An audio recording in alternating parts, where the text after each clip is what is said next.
It's the morning weather briefing. This is for Monday, the 4th of August. This is James Spann. Alabama's weather will feature temperatures way below average today. In fact, some locations could establish a new record low maximum for the date. We'll sure take that here in the early part of August. Let's go right to the upper air look, and that big ridge, the upper high, has totally shifted to the west.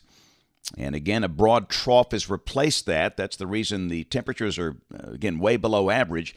Here's the radar composite early this morning. We've still got some rain down over the southeastern corner of the state. Some really heavy rain came down last night in parts of Geneva and Houston counties. They had a flash flood warning in effect, but again, the rain is much lighter there this morning. Feels good this morning. Many spots are in the 60s to start the day. For example, Ashland, Aniana, 65, Gadsden, 66. Still got some 70s, though, in South Alabama. It's muggy and warm in Mobile. They've got 77, but it's cold air damming. We've had cool air that drained down the backbone of the Appalachian mountain chain and moved into the state from the east. Yesterday at mid-afternoon, Atlanta was sitting in the 60s, and that air filtered into the eastern half of the state yesterday. So here's the watch warning map. There is a flash flood watch in effect for parts of east and southeast Alabama through tonight. The counties in green on that map. That would include places like Anniston, Alexander City, Montgomery, Auburn, Opelika, Eufaula, Phoenix City, Dothan, Ozark. And that flash flood watch extends over into Georgia. And understand there's a chance of scattered showers and storms statewide, but if we see the really heavier downpours, it's going to be on that side of the state. And really, other than that, things are pretty quiet around the nation this morning. Here's the severe weather outlook today. We have a risk of severe storms over the western high plains. Tomorrow, a risk of severe storms over parts of the Dakotas, some of the adjacent states, and pretty much the same thing on Wednesday, day 3, a marginal risk over the Great Plains. Here's a look at rain for the next 7 days, valid through Monday morning of next week. And this is suggesting the heavier totals over southeast Alabama, 1 to 2 inches, lighter amounts to the north and west. This is only showing about 1/10 of an inch for Birmingham, Huntsville, the Shoals, but understand we'll see scattered showers and storms about every day, and this is just an average. Some spots could see easily more than that.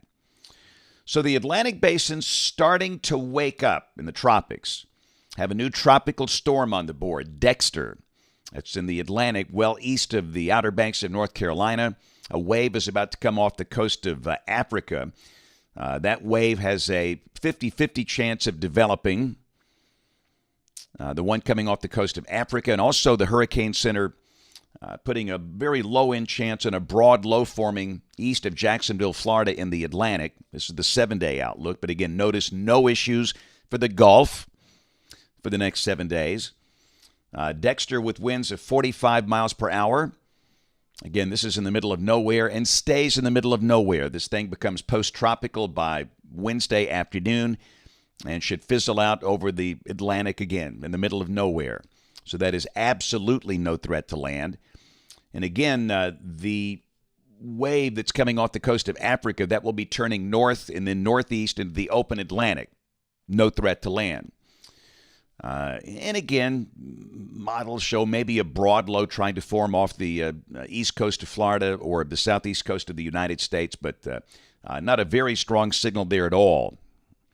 And so again, the bottom line is the Gulf quiet, at least for the next 7 days. Let's take a look at modeling. Model fans, here we go, the GFS. This is the 06C run, valid today at 4. And look at that, the ridge is gone, a trough. Come on now. And again, temperatures way below average, and we'll see a few scattered showers and storms about, but maybe not that many. This is the high-resolution HERV valid this evening at 6 o'clock, and you can see really the better chance of any showers over the far eastern side of the state and the far southern counties of the state. But again, there could be a shower anywhere, but probably not that many. And temperatures in the 70s over North Alabama today. A little fall preview. Enjoy it. So this is tomorrow, highs in the 80s. And again, there could be a few spotty showers about. Here's the high-res HERV valid tomorrow evening at 6 o'clock. And again, this is suggesting the better chance of showers and storms southeast Alabama, areas south and east of Montgomery. This is day 3, which is Wednesday. Again, highs in the 80s for most of the state, maybe low 90s in South Alabama, a few spotty storms. Pretty much the same thing on Thursday and Friday. And temperatures just slowly creeping up. And even Friday, North Alabama, many spots could stay under 90. What about the weekend, you ask? No real change. This is Saturday and this is Sunday. Pretty standard stuff. Partly sunny days, a few spotty showers and storms about.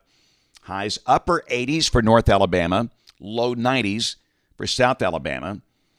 And a week from today, Monday the 11th, the ridge trying to rebuild, but again, there's a little weakness here. So temperatures, highs, low 90s in most spots, and again, a few spotty showers and storms about. Let's keep going. This is 10 days out. This is Wednesday of next week, August 13th. Got a flat ridge here, and again, no real change. Partly sunny, low 90s. A few spotty showers and storms. And yeah. I know. The GFS has got one of its 10 to 15-day hurricanes on the board here in the vicinity of the Bahamas. But again, there is deterministic model output at this range means nothing. And sure, the Atlantic is waking up. Could something be out there? Sure. But again, this means nothing out there at that range. So this is rain for the next 15 days coming off the European ensemble. The mean is up there a little under 2 inches between now and the 19th of August. Temperatures coming off the NBM, National Blend of Models. Looky here, 76. So I went to the record book, 76 degrees. If by chance that is the high, say in Birmingham today, that is a new record low high, a new record low maximum for the date. The current record low maximum for this date is 78. Set in 1966.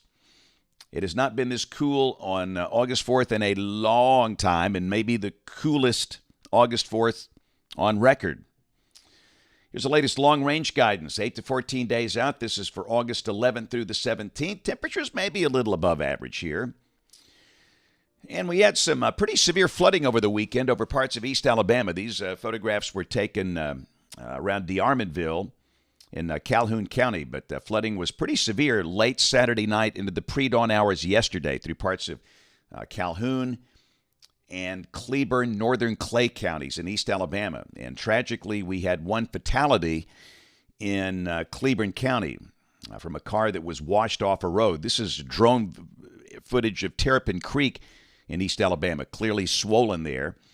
And from radar estimates, some spots in Cleburne and Calhoun counties, northern Clay, had 5 to 7 inches of rain in a pretty short amount of time. So again, tragic loss of life early yesterday.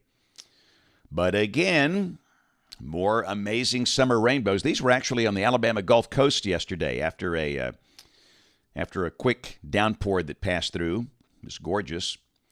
Nice sunset, indeed, for some, not everybody. Some folks had clouds and showers during the evening hours, but parts of the state looked good. And this was taken down at Cape San Blas yesterday. But the beaches have cleared out because guess what happens this week? School starts back for most of the systems in the state. So the beach crowds will be much lighter this week, but again, just a really good sunset last night.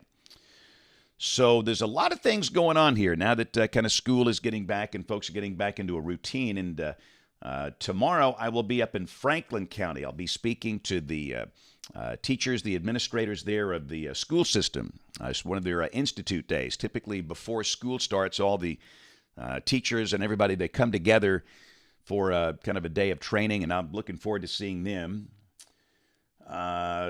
Wednesday, it's Weather Wednesday, first Wednesday of the month. You know what that means? It's Weather Wednesday at Children's of Alabama. I'll be doing a program for the patients and the families there, and if by chance you're there for whatever reason, I'll be there at 10 o'clock Wednesday morning. Come see us in the auditorium down on the first floor. Thursday, got a senior adult group at Valley View Baptist Church in Tuscaloosa.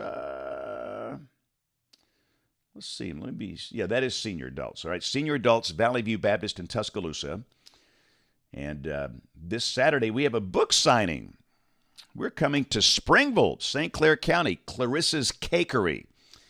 If you've kept up with me, you know that many of the school visits, I get these cakes, and they're very happy for us. And She makes astounding cakes, and her stuff is just good. If you've never been to Clarissa's, you just need to go just for that. But we'll be there Saturday from 10 until, let's see, let me be sure I got my time right on this. I want to say this could be a 9 to 11. I think it's 9 to 11. That is correct, 9 to 11. Springville for a book signing. We'll have all of the shirts, the weather shirts for weather geeks, dweebs, nerds, dorks, and weenies. And the children's books, everything we typically have. And let me just say, we had an amazing time in Madison at the Cliff Farms Chick-fil-A. I'm right there on US 72 Saturday. Huge crowd. Everybody was so nice. So again, thanks to everybody for coming out to see us in Madison this past Saturday. But again, this Saturday, Springville, Clarissa's Cakery. And tonight, it's Weather Brains Night, the show we do every week for Weather Geeks. That is at 7 o'clock, youtube.com/weatherbrains. We're back on the regular Monday night schedule, and will be until Christmas. And we're a week away from the launch of the Alabama Weather Network. And this is something we've been working on for a long time. We announced it about a month ago. But this is the new 24/7 stream that will take care of the entire state. If there's a tornado warning for any county, doesn't matter which one. There's 67 counties here. Doesn't matter where you live. Doesn't matter if you live in the city, out in the country. We'll be live. That's our commitment, our promise. And, of course, we'll be live for high-impact events, hurricanes, winter storms, floods, whatever. And we're very excited. And it starts at 12 noon a week from today. And all the apps for your TV, phone, tablet, will be out that morning in a week, a week from today, Monday, August 11th. And hope you get a chance to watch. We'll kick it off with a little special there at 12 noon on the 11th. And it's a long-time dream coming true. And again, there's no nonsense. We're not going to hype things up when there's nothing going on. That makes no sense. And why people do that, I don't know, but we're not. And we'll be there with amazing resources and a big staff of really good, professional, experienced meteorologists that know this state. And it's going to be good. So, again, that's a week from today, 12 noon. You can follow the Alabama Weather Network on the socials now, and this could be a good time to do that, especially on Facebook and YouTube. And, of course, the live streams during high-impact events will be on the social platforms as well. And I'm still the chief meteorologist at ABC 3340. I will be there this evening at 4, 5, 6, and 10 o'clock. So thanks for watching. Have a great Monday, and God bless.